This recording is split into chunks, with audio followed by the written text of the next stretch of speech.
नमस्कार दोस्तों, इस वीडियो में हम मौर्य वंश के बारे में पढ़ेंगे, जो भारतीय इतिहास का पहला विशाल एवं शक्तिशाली साम्राज्य माना जाता है। यहाँ से UPSC, UPPCS, SSC, railway, UP triple SC पेट आदि परीक्षाओं में प्रश्न पूछे जाते हैं। इस वीडियो के चंद्रगुप्त मौर्य, बिंदुसार और अशोक के बारे में पढ़ेंगे। उसके बाद पीवाईक्यू क्वेश्चंस को भी देखेंगे।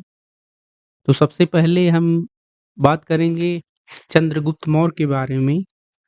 मौर्य राजवंश की स्थापना चंद्रगुप्त मौर्य ने की। चंद्रगुप्त मौर्य एक साधारण कुल का था। ब्राह्मण परंपरा के अनुसार उसकी माता शूद्र जात की मूरा नामक स्त्री थी, जो नंदों के रनवास में रहती थी। लेकिन एक पुरानी बौद्ध परंपरा से जानकारी मिलती है कि वह नेपाल के तराई क्षेत्र से लगे गोरखपुर में मौर्य नामक क्षत्रिय कुल के लोग रहते थे। संभवतः चंद्रगुप्त इसी वंश का था। अपने शासन के अंतिम दिनों में नंदों की कमजोरी और बदनामी बढ़ती जा रही थी। उसका फायदा उठाते हुए चंद्रगुप्त ने कौटिल्य नाम से प्रसिद्ध व्यक्ति की सहायता से नंद राजवंश का तख्ता पलट कर मौर्य वंश का शासन कायम किया। चंद्रगुप्त ने शत्रुओं के विरुद्ध चाणक्य ने जो चालें चली, उनकी विस्तृत जानकारी हमें मुद्राक्षस नामक पुस्तक से मिलती है, जिसकी रचना विशाखादत्त ने की थी। चंद्रगुप्त ने पश्चिमोत्तर भारत को सेल्यूकस की गुलामी से मुक्त किया। यह इलाका सिंधु नदी के पश्चिम में पड़ता था।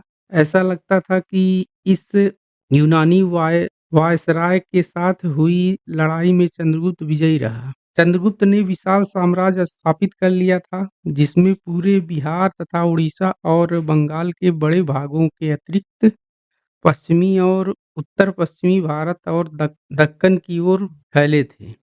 फलतः मौर्य का शासन केवल तमिलनाडु तथा पूर्वोत्तर भारत के कुछ भागों को छोड़कर सारे भारतीय उपमहाद्वीप पर छा गया। उत्तर पश्चिम में मौर्यों का आधिपत्य कई ऐसे भी इलाकों पर था जो ब्रिटिश साम्राज्य में भी शामिल नहीं थे। मौर्य साम्राज्य के संगठन के बारे में बात करें तो मौर्यों ने बड़ा ही विस्तृत प्रशासन तंत्र स्थापित किया था। इसकी झलक हमें मेगास्थनीज की इंडिका में मिलती है और कौटिल्य के अर्थशास्त्र में भी मिलती है। मेगास्थनीज की बात करें तो यह यूनान का राजदूत था और यह उसे सेल्यूकस ने चंद्रगुप्त के दरबार में भेजा था। वह मौर्यों की राजधानी पाटलिपुत्र में रहता था और उसने न केवल पाटलिपुत्र के अपितु सारे मौर्य साम्राज्य के शासन का विवरण लिख छोड़ा है। इंडिका पुस्तक से मौर्य के प्रशासन, समाज और अर्थव्यवस्था पर अच्छा प्रभाव पड़ता है। चंद्रगुप्त मौर्य स्वेच्छाचारी शासक था और सारे अधिकार अपने ही हाथों में रखे हुए था। अर्थशास्त्र के अनुसार राजा का अर्थ उच्च होता था। उसका कथन है कि प्रजा के सुख में ही राजा का सुख और प्रजा के दुख में उसका दुख है। साम्राज्य अनेक प्रांतों में विभक्त था। हर प्रांत में एक राजकुमार होते थे। राजकुमार राजवंश की किसी संतान को बनाया जाता था। प्रांत भी छोटी-छोटी इकाइयों में विभक्त थे, जैसे ग्रामांचल और नगरांचल में प्रशासन व्यवस्था थी। उत्खनन से पता चलता है कि बड़े-बड़े मौर्य काल के जो साम्राज्य हैं, जिसमें पाटलिपुत्र, कौशाम्बी, उज्जैन और तक्षशिला ये सब नगर थे। मौर्य राजधानी की बात करें तो पाटलिपुत्र का जो है मौर्य साम्राज्य की राजधानी थी। चंद्रगुप्त ने जैन धर्म को अपनाया था और अपना अंतिम समय श्रवणबेलगोला में बिताया, जहां संलेखा पद्धति द्वारा 298 ईसा पूर्व में अपना जीवन समाप्त किया। उसके बाद बात करते हैं, इसका उत्तराधिकारी बिंदुसार हुआ। यह चंद्रगुप्त मौर्य का पुत्र था। इसे अमित्रघात नाम से जाना जाता था और इसे वायु पुराण में भद्रसार और जैन साहित्य में सिंहसेन भी कहा गया है।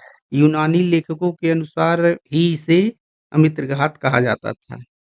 बिंदुसार के बारे में स्पष्ट जानकारी नहीं प्राप्त होती है। बिंदुसार के बाद सम्राट अशोक 273 ईसा पूर्व में मौर्य साम्राज्य का शासक हुआ। अशोक को अभिलेखों में देवानांपिय कहा जा गया है, प्रारंभ में इसे चंडाशोक कहा जाता था।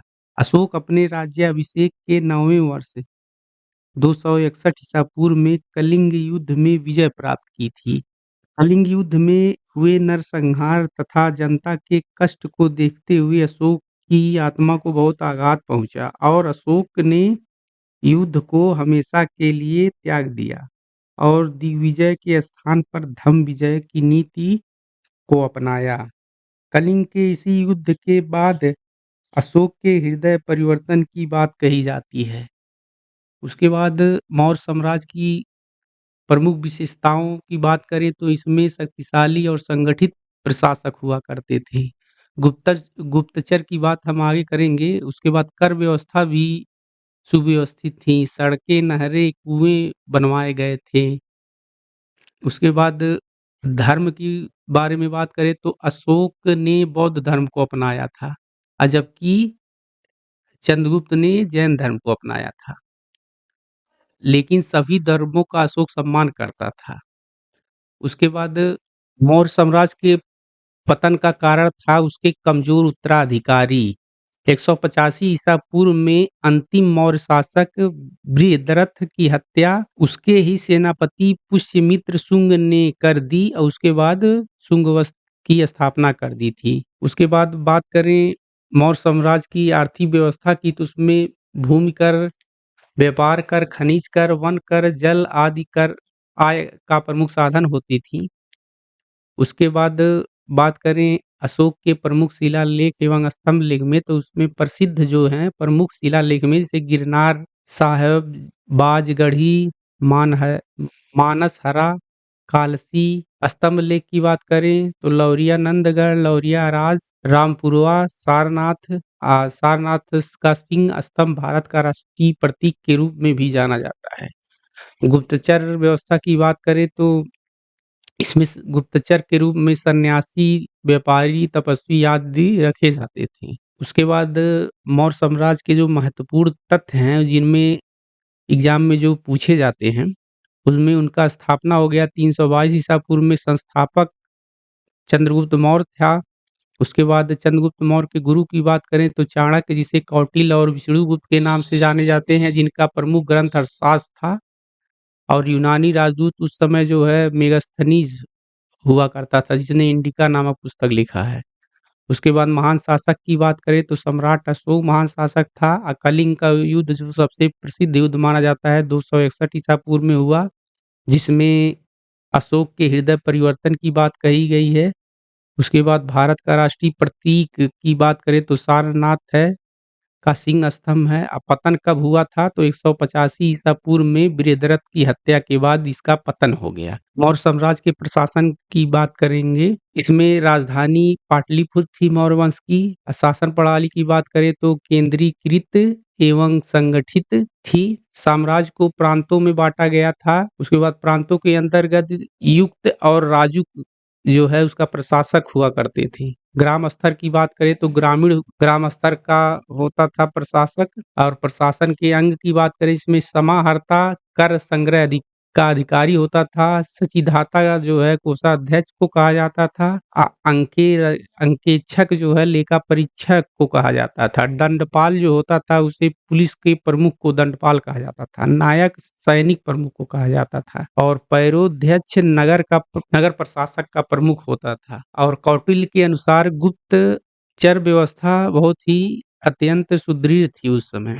गुप्तचर के रूप में किसे जैसा कि हमने पीछे पढ़ा है, गुप्तचर के रूप में सन्यासी, व्यापारी, तपस्वी याद रखे जाते थे।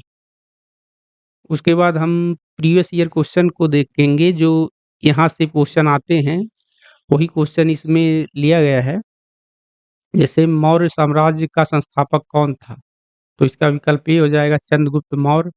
चंद्रगुप्त मौर्य का गुरु कौन था? तो विष्णुगुप्त, कौटिल्य, चाणक्य, ये चंद्रगुप्त मौर्य के गुरु थे। उसके बाद मौर्य साम्राज्य की राजधानी पाटलिपुत्र किसने बनाई थी? तो इसका सही आंसर हो जाएगा ये चंद्रगुप्त मौर्य ने। अशोक का राज्याभिषेक कब हुआ था? तो इसका आंसर हो जाएगा सी 269 ईसा पूर्व में। अशोक ने कलिंग युद्ध कब किया था? तो इसका सही आंसर हो जाएगा 261 ईसा पूर्व में। उसके बाद अगला क्वेश्चन है, अशोक का धर्म परिवर्तन किस घटना के बाद हुआ? तो इसका सही आंसर होगा कलिंग युद्ध। मौर्यकालीन प्रसिद्ध ग्रंथ अर्थशास्त्र के लेखक कौन थे? तो इसका सही आंसर हो जाएगा चाणक्य। मौर्यकाल में समाहर्ता किसे कहा जाता था? तो इसका सही आंसर हो जाएगा राजस्व संग्रह अधिकारी। यह यूपी पीसीएस में भी क्वेश्चन कई बार पूछा जा चुका है। अशोक के शिलालेख किस लिपि में लिखे गए थे? तो इसका सही आंसर हो जाएगा ब्राह्मी लिपि में लिखे गए थे। मौर्य साम्राज्य का सर्वाधिक विस्तार किस शासक के काल में हुआ? तो इसका सही आंसर हो जाएगा विकल्प सी अशोक। तो ये था मौर्य साम्राज्यकालीन शासन व्यवस्था और उनके प्रमुख शासक जहाँ से क्वेश्चन हमेशा आते हैं। तो वीडियो देखने के लिए बहुत-बहुत धन्यवाद। मिलते हैं अगले वीडियो में।